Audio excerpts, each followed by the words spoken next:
ಇದು ಬೆಳಗಾವಿಯಲ್ಲಿ ಚಳಿಗಾಲದ ಸರ್ಕಾರದ ಅಧಿವೇಶನ ಇಲ್ಲಿ ಡಿಸೆಂಬರ್ 9ರಿಂದ 19ನೇ ತಾರೀಕುವರೆಗೆ ನಡೀತಾ ಇದೆ. ಈ ಅಧಿವೇಶನದಲ್ಲಿ ಸುಮಾರು ಪ್ರತಿಭಟನೆಗಳು ನಡೀತವೆ ಮತ್ತು ಸಾಕಷ್ಟು ಜನ VIP ಗಳು ಬರ್ತಾರೆ ಮತ್ತು ಸಂಚಾರ ನಿರ್ವಹಣೆ ಮತ್ತು ಮಹಾಮೇಳಾವ ಇದೆಲ್ಲ ಭಾಳಷ್ಟು ಇಲ್ಲಿ ಭಾಳ 7 ವರ್ಷಗಳಿಂದ ಇದು ತಾವೆಲ್ಲ ನೋಡಿದ್ದೀರಿ. ಇದಕ್ಕೋಸ್ಕರ ಬಂದೋಬಸ್ತಾಗಿ ಪೊಲೀಸ್ ಇಲಾಖೆ ಸಾಕಷ್ಟು ಅಧಿಕಾರಿಗಳ ಸಿಬ್ಬಂದಿಗಳನ್ನ ಇಲ್ಲಿ ನಿಯೋಜನೆ ಮತ್ತು ತಾತ್ಕಾಲಿಕವಾಗಿ ನಿಯೋಜನೆ ಮಾಡ್ತದೆ. ಈ ಸಾರಿ ಕೂಡ ಸುಮಾರು 6,000 ಅಷ್ಟು ಸಿಬ್ಬಂದಿಗಳು ಮತ್ತು 8 ಜನ SP ಗಳು, ಅಡಿಷನಲ್ SP ಗಳು, DSP, ಇನ್ಸ್ಪೆಕ್ಟರ್ ಈ ಥರ ಭಾಳ ಜನ ಆಫೀಸರ್ಗಳನ್ನ ಈ ವರ್ಷ ಕೂಡ ಇಲ್ಲಾಗಲೇ ನಿಯೋಜನೆಗೆ ಆದೇಶ ಹೊರಡಿಸಲಾಗಿದೆ. ಹಾಗಾಗಿ ಅವರು ಇಲ್ಲಿ ಬಂದಾಗ ಉಳ್ಕೊಳ್ಳೋಕ್ಕೆ ಊಟ ವಸತಿ ಸೌಕರ್ಯಗಳು ಇಲ್ಲಿ ಅಷ್ಟು 6,000 ಜನಕ್ಕೆ ಒಟ್ಟಿಗೆ ಮಾಡಲಿಕ್ಕೆ ಕಷ್ಟ ಅಂತೇಳಿ ಒಂದು ಟೆಂಟ್ ಸಿಟಿ ಕೂಡ ಇಲ್ಲಿ ವರ್ಷ ಮಾಡ್ತಾರೆ. ಈ ವರ್ಷ ಕೂಡ ಆಲಯ ನಿರ್ಮಾಣ ಸ್ಟಾರ್ಟ್ ಆಗಿದೆ. ಇವುಗಳನ್ನು ನನ್ನ ಭೇಟಿ ಉದ್ದೇಶ ಅಂದರೆ ಈ ಪೂರ್ವ ಸಿದ್ಧತೆ ತಯಾರಿ ಯಾವ ರೀತಿ ನಡೆದಿದೆ ಅಂತ ನೋಡಿಕೊಂಡು ಆಮೇಲೆ ನಮ್ಮ ಅಧಿಕಾರಿಗಳಿಗೆ ಅಧಿವೇಶನ ಸಂದರ್ಭದಲ್ಲಿ ಯಾವ ರೀತಿ ಪ್ರಿಪ್ರೇಷನ್ ಕೆಲಸ ಏನು ಮಾಡಬೇಕು ಅದನ್ನು ಚೆಕ್ ಮಾಡಿಕೊಂಡು ಹೋಗೋಕ್ಕೆ ಬಂದಿದೆ.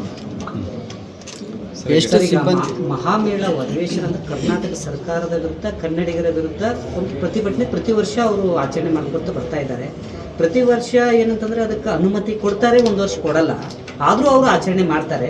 ಈ ಬಾರಿ ಏನು ಪೊಲೀಸ್ ಕಳೆದ ವರ್ಷ ತಮಗೆಲ್ಲ ಗೊತ್ತಿದೆ, ಕಳೆದ ವರ್ಷ ಕೂಡ ಅದ್ರ ಹಿಂದಿನ ವರ್ಷ ಕೂಡ 2 ವರ್ಷದಿಂದ ಕೂಡ ಯಾವುದೂ ಪ್ರತಿಭಟನೆಗೆ ಅವಕಾಶ ಕೊಟ್ಟಿಲ್ಲ, ಮಹಾಮೇಳಕ್ಕೆ ಅವಕಾಶ ಕೊಟ್ಟಿಲ್ಲ. ಈ ವರ್ಷ ಕೂಡ ಅದೇ ಪದ್ಧತಿ ಮುಂದುವರೆದಿದೆ. ಆದರೂ ಕೂಡ ನಿನ್ನೆ ಅವ್ರು DC ಸರ್ಗೆ ಕಮಿಷನರ್ ಸರ್ಗೆ ಬಂದು ಭೇಟಿಯಾಗಿ ನಾವು ಮಾಡ್ತೀವಿ ಅಂತ ಬೈಟ್ ಕೊಡ್ಲಿ ಬಿಡ್ಲಿ ನಾವು ಮಾಡ್ತೀವಿ ಅಂತೇಳಿ ಅವ್ರದ್ದು ಸ್ಟ್ಯಾಂಡ್, ಸರ್ಕಾರದ ಸ್ಟ್ಯಾಂಡ್, ನಾವು ಪೊಲೀಸ್ ಇಲಾಖೆ ಸ್ಟ್ಯಾಂಡ್ ತಮ್ಗೆ ಹೇಳಿದ್ವಿ. ಮುಂದೆ ಏನು ಕ್ರಮ ತಗೊಳ್ತೀವಿ. ಅವ್ರ ಮೇಲೆ ಕಠಿಣ ಕ್ರಮ ಆಗ್ತಾ ಇಲ್ಲ, ಹಿಂಗಾಗಿ ಅವರು ಅದು ಆ ಚಾಳಿ ಮುಂದುವರಿಸಿದ್ದಾರೆ ಅಂತಾರೆ ಸರ್.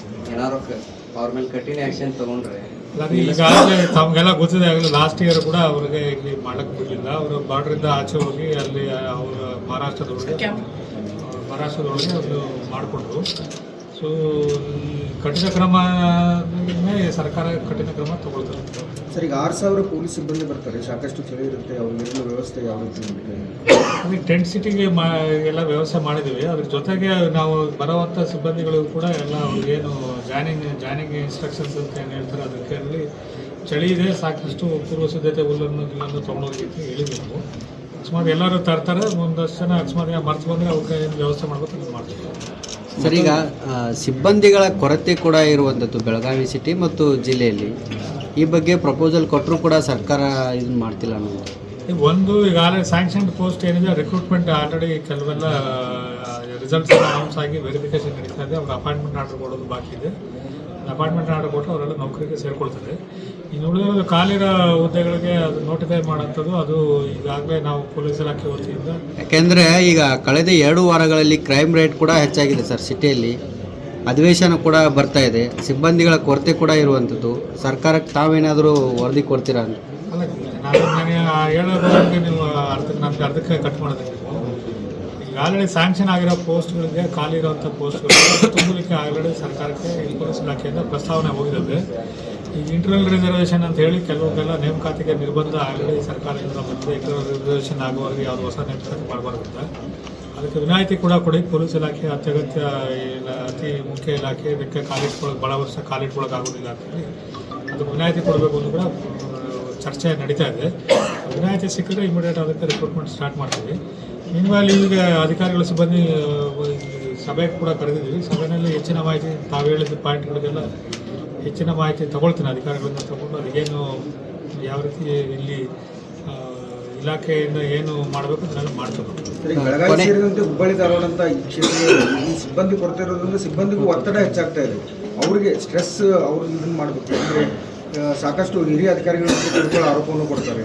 ಸೊ ಅದಕ್ಕೋಸ್ಕರ ಏನು ಕ್ರಮ ಕೈಗೊಳ್ತೀರಿ? ಅದೇ ರೀ, ಒಂದು ಈಗ ಆಲ್ರೆಡಿ ಸರ್ಕಾರದಿಂದ ಮಂಜೂರಾದ ಹುದ್ದೆಗಳನ್ನು ಭರ್ತಿ ಮಾಡೋಂಥದ್ದು ಒಂದು ಅಂತ ಅಂದರೆ, ಇನ್ನು ಹೆಚ್ಚುವರಿ ಹುದ್ದೆಗಳಿಗೆ ಬೇಡಿಕೆ ಸಲ್ಲಿಸೋದು ಹೊಸದು ಎರಡನೇದು.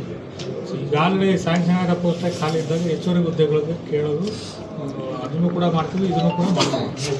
ಸರ್, ಪೊಲೀಸ್ ಪೇದೆಯೊಬ್ಬರು ಕಿರುಕುಳವನ್ನು ಕೊಡ್ತಿದ್ದಾರೆ. CPI ಅಂತೇಳಿ ಸರ್ಕಾರಕ್ಕೆ ಉದ್ಯಮ ಪೊಲೀಸ್ CPI ನನ್ನ ಮಾಹಿತಿಲಿಲ್ಲ, ಕಮಿಷನರ್ ಕೂಡ ದೂರು ಕೊಟ್ಟಿದ್ದಾರೆ ಅಂತ.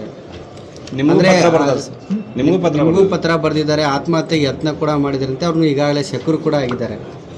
ನಾನು ತಿಳ್ಕೊಳ್ತೀನಿ, ಅದ್ರ ಬಗ್ಗೆ ನನಗೆ ವೈಯಕ್ತಿಕ ಮಾಹಿತಿ ಇಲ್ಲ. Okay, thank you.